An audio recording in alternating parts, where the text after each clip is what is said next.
Rayu, rayu, rayu. Apa kabar semuanya? Saya harap kalian tetap dalam keadaan sehat dan bahagia ya. Nah, video kita kali ini kita mau bahas tentang Merapi erupsi lagi.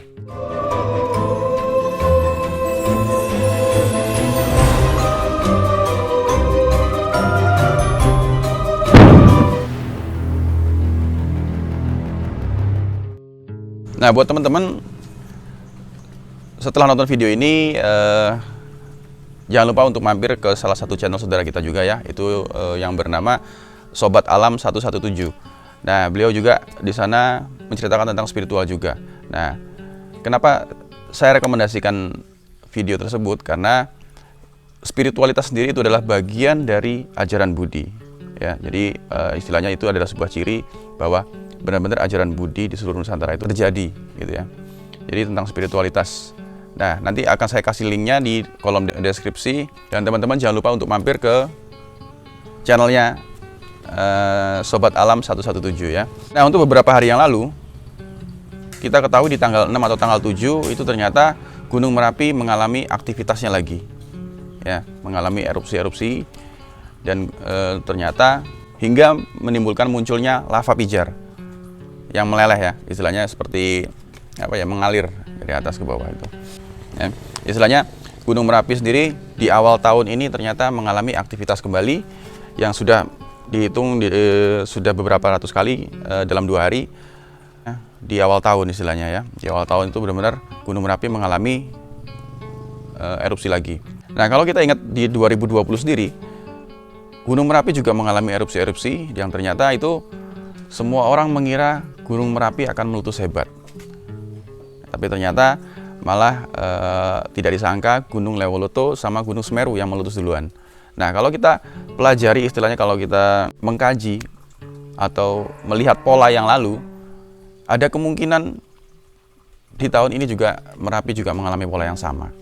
Artinya ada kemungkinan dengan aktivitas Gunung Merapi sendiri itu akan kayak mengecoh orang ya, dikira Gunung Merapi ternyata gunung yang lain. Artinya di sini kita harus tetap untuk berhati-hati, kita harus untuk eling semuanya untuk kembali. Seperti seolah Gunung Merapi sendiri sedang mengkomandoi sesuatu. Istilahnya kalau tahun lalu itu batuk-batuk, tahun ini dia meler.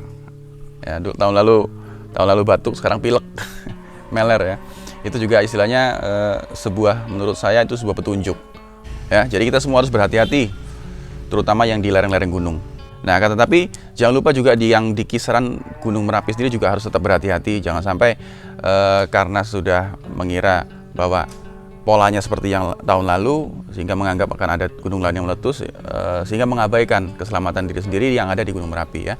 Jadi harus sama-sama kita saling mengingatkan untuk kita saling berhati-hati. Kalau saya memahaminya sendiri, melelehnya lava pijar itu seperti sebuah petunjuk bahwa istilahnya mulai turun gunung, para keberanian atau para ksatria itu benar-benar istilahnya turun ya, istilahnya turun dan mulai muncul istilahnya gitu ya. Jadi kalau saya memahami lava pijar itu warna merah adalah warna keberanian. Jadi benar-benar keberanian para ksatria itu sudah mulai berani untuk turun dan benar-benar menyentuh kepada setiap daerah-daerah di tempat dia diposisikan ya.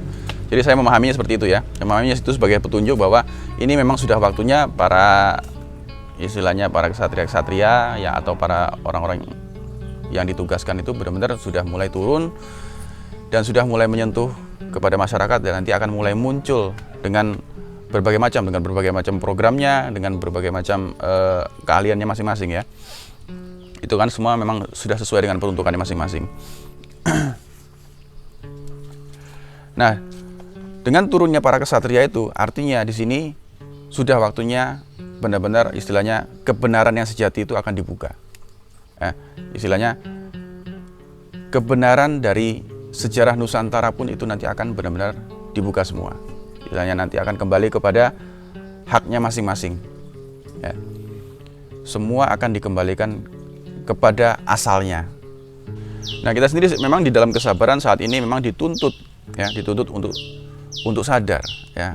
Sadar akan apa? Sadar akan jati diri Nusantara, jati diri bangsa kita sendiri dan jati diri kita sendiri ya. Dituntut untuk benar-benar sadar dan benar-benar kita dapat istilahnya menjadi orang-orang yang tawakal. Dan kita semua dianjurkan untuk mulai mau menerima kebenaran yang sebenarnya. Ya. Karena ini semua nanti sudah tidak bisa lagi direkayasa, sudah tidak bisa lagi dimanipulasi, semua akan kembali ke haknya masing-masing. Ya, yang hak akan kembali ke hak, yang bukan akan kembali ke bukan. Nah, teman-teman, video ini semata-mata saya bikin hanya untuk kita saling mengingatkan bahwa